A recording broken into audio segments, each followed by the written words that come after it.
ಕೌಶಲ್ಯ ಆಧಾರಿತ ಶಿಕ್ಷಣದಲ್ಲಿ ಯಶಸ್ಸು ಸಾಧಿಸಲು ವಿದ್ಯಾರ್ಥಿಗಳು ಪರಿಶ್ರಮ, ಶಿಸ್ತು ಮತ್ತು ಪ್ರಾಯೋಗಿಕ ಕಲಿಕೆಗೆ ಹೆಚ್ಚಿನ ಆದ್ಯತೆ ನೀಡಬೇಕು. ಪ್ರತಿದಿನ ಕನಿಷ್ಠ 4 ಗಂಟೆಗಳ ಕಾಲ ಅಧ್ಯಯನ ನಡೆಸುವುದರ ಜೊತೆಗೆ ಪ್ರಯೋಗಾಲಯಗಳಲ್ಲಿ ಸಕ್ರಿಯವಾಗಿ ತೊಡಗಿಸಿಕೊಂಡು ಕೌಶಲ್ಯಗಳನ್ನು ಬೆಳೆಸಿಕೊಳ್ಳಬೇಕೆಂದು ಸರ್ಕಾರಿ ಪಾಲಿಟೆಕ್ನಿಕ್ ಕುಷ್ಟಗಿ ಕಾಲೇಜಿನ ಉಪನ್ಯಾಸಕರಾದ ಡಾಕ್ಟರ್ ಸೌಮ್ಯ ಟಿಜಿ ಅಭಿಪ್ರಾಯಪಟ್ಟರು.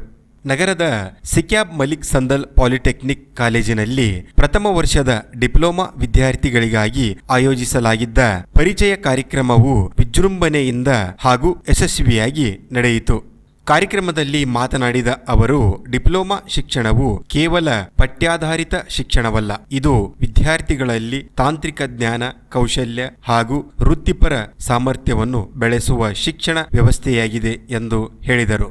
ತರಗತಿಯಲ್ಲಿ ಕಲಿತ ಸಿದ್ಧಾಂತಗಳನ್ನು ಪ್ರಯೋಗಾಲಯಗಳಲ್ಲಿ ಪ್ರಾಯೋಗಿಕವಾಗಿ ಅಳವಡಿಸಿಕೊಳ್ಳುವ ಮೂಲಕ ವಿದ್ಯಾರ್ಥಿಗಳು ತಮ್ಮ ಕೌಶಲ್ಯಗಳನ್ನು ವೃದ್ಧಿಸಿಕೊಳ್ಳಬೇಕು ಎಂದು ತಿಳಿಸಿದರು. ವಿದ್ಯಾರ್ಥಿಗಳು ಸಮಯದ ಮಹತ್ವವನ್ನು ಅರಿತುಕೊಳ್ಳಬೇಕು. ಪ್ರತಿದಿನ ಅಧ್ಯಯನ ಮತ್ತು ಅಭ್ಯಾಸಕ್ಕೆ ನಿರ್ದಿಷ್ಟ ಸಮಯವನ್ನು ಮೀಸಲಿಡಬೇಕು. ಕೇವಲ ಪಠ್ಯಪುಸ್ತಕಗಳ ಅಧ್ಯಯನಕ್ಕೆ ಸೀಮಿತವಾಗದೆ ಸಂವಹನ ಕೌಶಲ್ಯ, ನಾಯಕತ್ವ ಗುಣ, ಸಮಸ್ಯೆ ಪರಿಹಾರ ಸಾಮರ್ಥ್ಯ ಹಾಗೂ ಹೊಸ ತಂತ್ರಜ್ಞಾನಗಳ ಅರಿವನ್ನು ಬೆಳೆಸಿಕೊಳ್ಳಬೇಕು ಎಂದು ಸಲಹೆ ನೀಡಿದರು. In diploma, the entire education changes. You need to learn theory and practice it through practical activity in the laboratory. I teach for diploma students since January 2010. I have seen my students telling their parents, especially after COVID, that ನನಗೇನು homework ಇರೋದಿಲ್ಲ, ನನಗೆ engineer ಆಗ್ತಾ ಇದ್ದೀನಿ, ಎಲ್ಲವನ್ನು ಕಂಪ್ಯೂಟರಲ್ಲೇ ಮಾಡಿಕೊಂಡು ಬಂದಿರ್ತೀನಿ, so they won't read.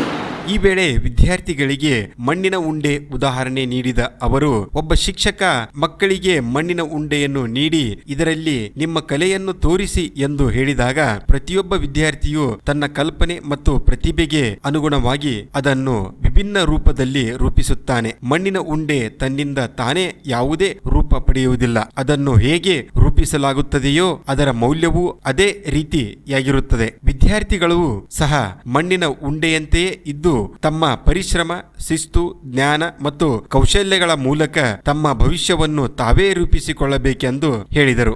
Vivekananda ಹೇಳಿದ್ದಾರೆ, okay, ವಿದ್ಯಾರ್ಥಿಗಳು ಯುವಜನತೆ ಒಂದು ಮಣ್ಣಿನ ಮುಂದೆ ಇದ್ದ ಹಾಗೆ ಅಂತ. ಇಂಜಿನಿಯರಿಂಗ್ ಕಾಲೇಜಿನ ಎಐಎಂಎಲ್ ವಿಭಾಗದ ಮುಖ್ಯಸ್ಥರಾದ ಶ್ರೀಮತಿ ಗೀತಾಂಜಲಿ ಪತ್ರಿಮಠ್ ಮಾತನಾಡಿ ಆರೋಗ್ಯದ ಮಹತ್ವವನ್ನು ಒತ್ತಿ ಹೇಳಿದ ಅವರು, ದೈಹಿಕ ಆರೋಗ್ಯ ಮತ್ತು ಮಾನಸಿಕ ಆರೋಗ್ಯ ಎರಡೂ ವಿದ್ಯಾರ್ಥಿಗಳ ಯಶಸ್ಸಿಗೆ ಪ್ರಮುಖವಾಗಿದೆ. ಉತ್ತಮ ಆರೋಗ್ಯವಿದ್ದಾಗ ಮಾತ್ರ ಏಕಾಗ್ರತೆ ಮತ್ತು ಸಾಧನೆ ಸಾಧ್ಯ. ಆದ್ದರಿಂದ ಆರೋಗ್ಯಕರ ಜೀವನ ಶೈಲಿಯನ್ನು ರೂಢಿಸಿಕೊಳ್ಳಬೇಕು ಎಂದು ತಿಳಿಸಿದರು. So never it should be by a chance, but now that chance should be converted into a choice. What makes whatever the facilities, definitely I know that how good facilities, how good faculties are there, I am aware of it. So all the facilities which has been provided you should be taken care and make use of the laboratories.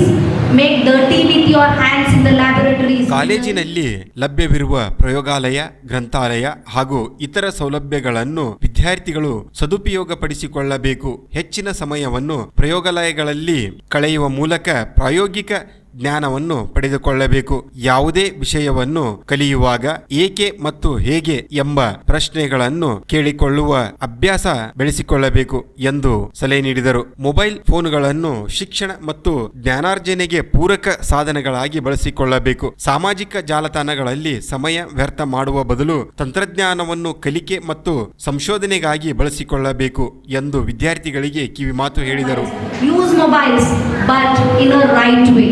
How do you see whatever the concept you couldn't understand? Google it. ChatGPT is there. Videos are there. So you have to use it in efficient way. Just don't go for the Facebook, Twitter, here and there. No.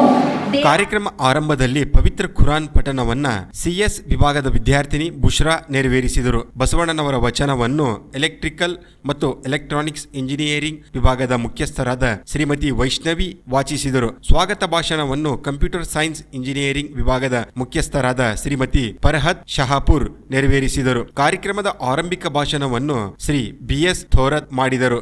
ಕಾರ್ಯಕ್ರಮದ ನಿರೂಪಣೆಯನ್ನ CS ವಿಭಾಗದ ಉಪನ್ಯಾಸಕಿ ಶ್ರೀಮತಿ ಸದಾಫಾ ನಡೆಸಿಕೊಟ್ಟರು. ವಂದನಾರ್ಪಣೆಯನ್ನ civil engineering ವಿಭಾಗದ ಉಪನ್ಯಾಸಕಿ ಶ್ರೀಮತಿ ಸನಾ ಫಾತಿಮಾ ಸಲ್ಲಿಸಿದರು. ಕಾರ್ಯಕ್ರಮದಲ್ಲಿ ಕಾಲೇಜಿನ ಪ್ರಾಂಶುಪಾಲರಾದ ಶ್ರೀಮತಿ ಮಾಲನ್ಬಿ ಸಾತ್ಬಚ್ಚೆ, ವಿವಿಧ ವಿಭಾಗಗಳ ಮುಖ್ಯಸ್ಥರು, ಉಪನ್ಯಾಸಕರು, ಸಿಬ್ಬಂದಿ ವರ್ಗದವರು ಹಾಗೂ ಪ್ರಥಮ ವರ್ಷದ ವಿದ್ಯಾರ್ಥಿಗಳು ಉಪಸ್ಥಿತರಿದ್ದರು.